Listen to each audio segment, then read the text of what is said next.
수요 예배에 주시는 하나님의 말씀은 야고보서 2장 14절에서 17절까지 말씀입니다. 야고보서 2장 14절에서 17절까지 말씀입니다. 내 형제들아, 만일 사람이 믿음이 있노라 하고 행함이 없으면 무슨 유익이 있으리요? 그 믿음이 능히 자기를 구원하겠느냐? 만일 형제나 자매가 헐벗고 일용할 양식이 없는데 너희 중에 누구든지 그에게 이르되 평안히 가라, 덥게 하라, 배부르게 하라 하며 그 몸에 쓸 것을 주지 아니하면 무슨 유익이 있으리요? 이와 같이 행함이 없는 믿음은 그 자체가 죽은 것이라. 아멘. 하나님의 말씀입니다. 본문의 말씀으로 죽은 믿음은 무엇인가 라고 하는 제목으로 주께서 주시는 은혜를 나누겠습니다. 우리가 믿음이 있다라고 말할 때 믿음으로 인한 삶의 모습이 있습니다. 믿음의 삶의 윤리와 도덕적인 모습이 포괄적으로 나타나는 것은 당연하지만 그 윤리와 도덕이 믿음에 대한 삶의 본질은 아닙니다. 사람들이 생각하는 믿음은 윤리와 도덕 그리고 종교적인 실천으로 이해를 합니다. 그것이 진정한 믿음 또 진정한 행함이라고 생각을 하는 것이지요. 17절에서도 행함이 없는 믿음은 그 자체가 죽은 것이라고 말씀한 것처럼 믿음에 상응하는 행함은 반드시 있어야 합니다. 야고보의 말대로 행함이 없는 믿음은 죽은 믿음입니다. 그러면 야고보가 말하는 행함이 없는 죽은 믿음은 어떤 믿음의 의미일까요? 야고보는 행함이 없는 믿음은 죽은 믿음이다 라고 하는 그 말 앞에 이러한 말씀을 합니다. 내 형제들아, 만일 사람이 믿음이 있노라 하고 행함이 없으면 무슨 유익이 있으리요? 그 믿음이 능히 자기를 구원하겠느냐? 만일 형제나 자매가 헐벗고 일용할 양식이 없는데 너희 중에 누구든지 그에게 이르되 평안히 가라, 덥게 하라, 배부르게 하라 하며 그 몸에 쓸 것을 주지 아니하면 무슨 유익이 있으리요? 라는 말을 합니다. 헐벗고 일용할 양식이 없는 형제 자매에게 쓸 것도 주지 않으면서 말로만 걱정하는 듯한 행함은 죽은 믿음이라는 것입니다. 그렇다면 살아있는 믿음은 헐벗고 굶주린 형제 자매에게 쓸 것을 나누어 주는 것일까요?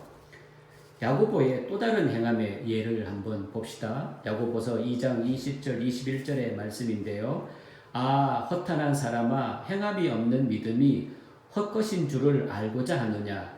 우리 조상 아브라함이 그 아들 이삭을 제단에 바칠 때에 행함으로 의롭다 하심을 받은 것이 아니냐?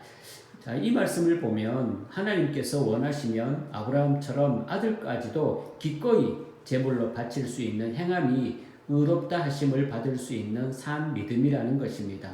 또 한 예를 보겠습니다. 2장 24절 25절의 말씀인데요.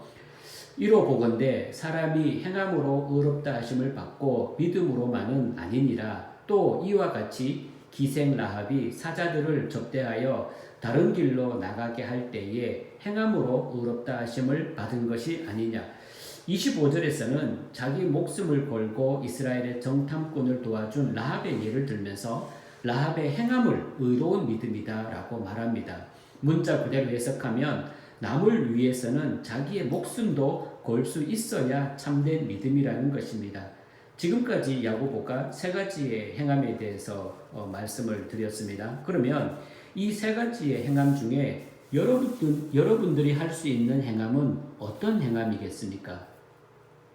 아브라함처럼 자기의 사랑하는 독생자, 자식도 바칠 수 있는 그런 행함을 여러분들이 할 수 있습니까? 라합처럼 자신의 목숨을 바치면서까지 타인을 도와주는 그런 행함을 할 수가 있습니까? 아마도 하나님이 원하신다고 해도 아들을, 그것도 독자를 제물로 바칠 수 있는 사람은 거의 없다고 봐야 합니다. 그리고 라합처럼 자기의 목숨을 걸고 남을 도와주는 것 역시 어렵습니다. 거의 불가능합니다. 그런데 이 두 가지에 비하면 헐벗고 굶주린 형제 자매에게 쓸 것을 조금 나누어 주는 것은 비교적 쉬운 행함에 속합니다. 전 재산을 내놓으라는 것도 아니고 헐벗은 자에게 쓸 것을 조금 주는데 이 정도는 할 수 있지 않겠습니까? 그렇다면 아브라함이나 라합과 같은 행함이 없어도 헐벗은 자에게 쓸 것을 나누어 주는 행함만 있으면 살아있는 믿음이다라고 할 수가 있는 것입니까? 야고보는 지금 이 세 가지의 행함이 모두 있어야 의롭고 살아있는 믿음이다. 지금 그 말을 하는 것이 아닙니다. 왜냐하면 아브라함은 아들을 제물로 바치는 행함은 있었지만 라합처럼 목숨을 걸고 남을 구하는 행함은 없었습니다. 라합도 마찬가지입니다. 자기 목숨을 걸고 이스라엘의 정탐꾼을 돕기는 했지만 아브라함처럼 자식을 바치는 행함은 없었습니다. 우리 역시 마찬가지입니다. 우리는 헐벗은 자를 돕는 행함은 있을지 모르겠지만 아브라함이나 라합과 같은 행함은 평생토록 없다고 보는 것이 옳을 것입니다. 그렇다면 살아있는 믿음과 의로운 행함은 아브라함이나 라합과 같은 행함이 있어야 할까요? 이런 여러 가지의 문제를 생각해 본다면 야고보의 말을 문자 그대로 받아들이고 무리하게 해석해서 적용할 문제는 아니다라는 것입니다. 야고보가 언급한 세 가지의 행함은 각기 다른 행함, 즉 다양한 행함을 말하고 있습니다. 그런데 그러한 다양한 행함 속에 한 가지의 공통점이 있습니다. 그 공통점이 죽은 믿음이 무엇인가에 대한 해결의 열쇠가 된다고 할 수 있습니다. 2장을 보시면 가난한 자와 부자를 차별하여 대하는 것에 대한 얘기로 시작을 하면서 사람을 차별하여 대하는 것은 죄를 범하는 것이다 라고 말하고 있습니다. 그리고 2장 13절에서 긍휼을 행하지 아니하는 자에게는 긍휼 없는 심판이 있으리라. 긍휼은 심판을 이기고 자랑하느니라 라는 말을 합니다. 야고보가 사람을 차별하는 것에 대해 언급한 후에 긍휼을 말하는 것은 사람 차별하는 것이 곧 긍휼과 연관된 것임을 볼 수가 있습니다. 그리고 긍휼에 대해 말한 뒤에 앞서 말한 이 세 가지의 행함을 얘기한 것 역시 세 가지의 행함이 긍휼과 연관되어 있음을 짐작하게 합니다. 외적인 조건으로 사람을 차별하는 것은 단지 가난한 사람을 무시하는 문제로 접근하면 안 됩니다. 그렇게 되면 성경은 그저 윤리와 도덕의 문제로 전락합니다. 외적인 조건으로 사람을 차별하는 것은 긍휼이 없는 것입니다. 이것이 복음의 시작이에요. 왜냐하면 하나님은 우리를 외적인 조건으로 대하지 않으시고 불쌍히 여겨주신 긍휼의 하나님이시기 때문입니다. 이러한 하나님의 긍휼이 있는 신자라면 외적인 조건으로 사람을 차별하는 것은 결코 있을 수 없는 것입니다. 교회에서는 사람을 차별하지 맙시다 라고 하는 캠페인 같은 말을 할 것이 아니라 예수님의 긍휼을 압시다 라는 선포를 해야 하는 것입니다. 예수님으로부터 자신이 원하는 것을 얻는 것에 관심을 두지 말고 인간이 어떤 존재이며 또 예수님이 베푸신 용서가 무엇인가를 아는 것에 마음을 두어야 합니다. 그래서 믿음의 행함은 예수님의 긍휼로 형제를 대하는 것입니다. 이 행함은 자신이 죄인이라는 사실을 알지 못하고서는 절대로 불가능한 행함입니다. 결국 긍휼함이 없는 믿음을 행함이 없는 죽은 믿음이다 라고 야고보가 말하는 것입니다. 헐벗고 굶주린 형제 자매에 대한 인간적 동정이 아니라 우리를 불쌍히 여기시고 자신의 몸을 내어주신 예수님의 긍휼로 대해야 합니다. 이러한 행함이 타 종교에서 행하는 구제와 다른 것입니다.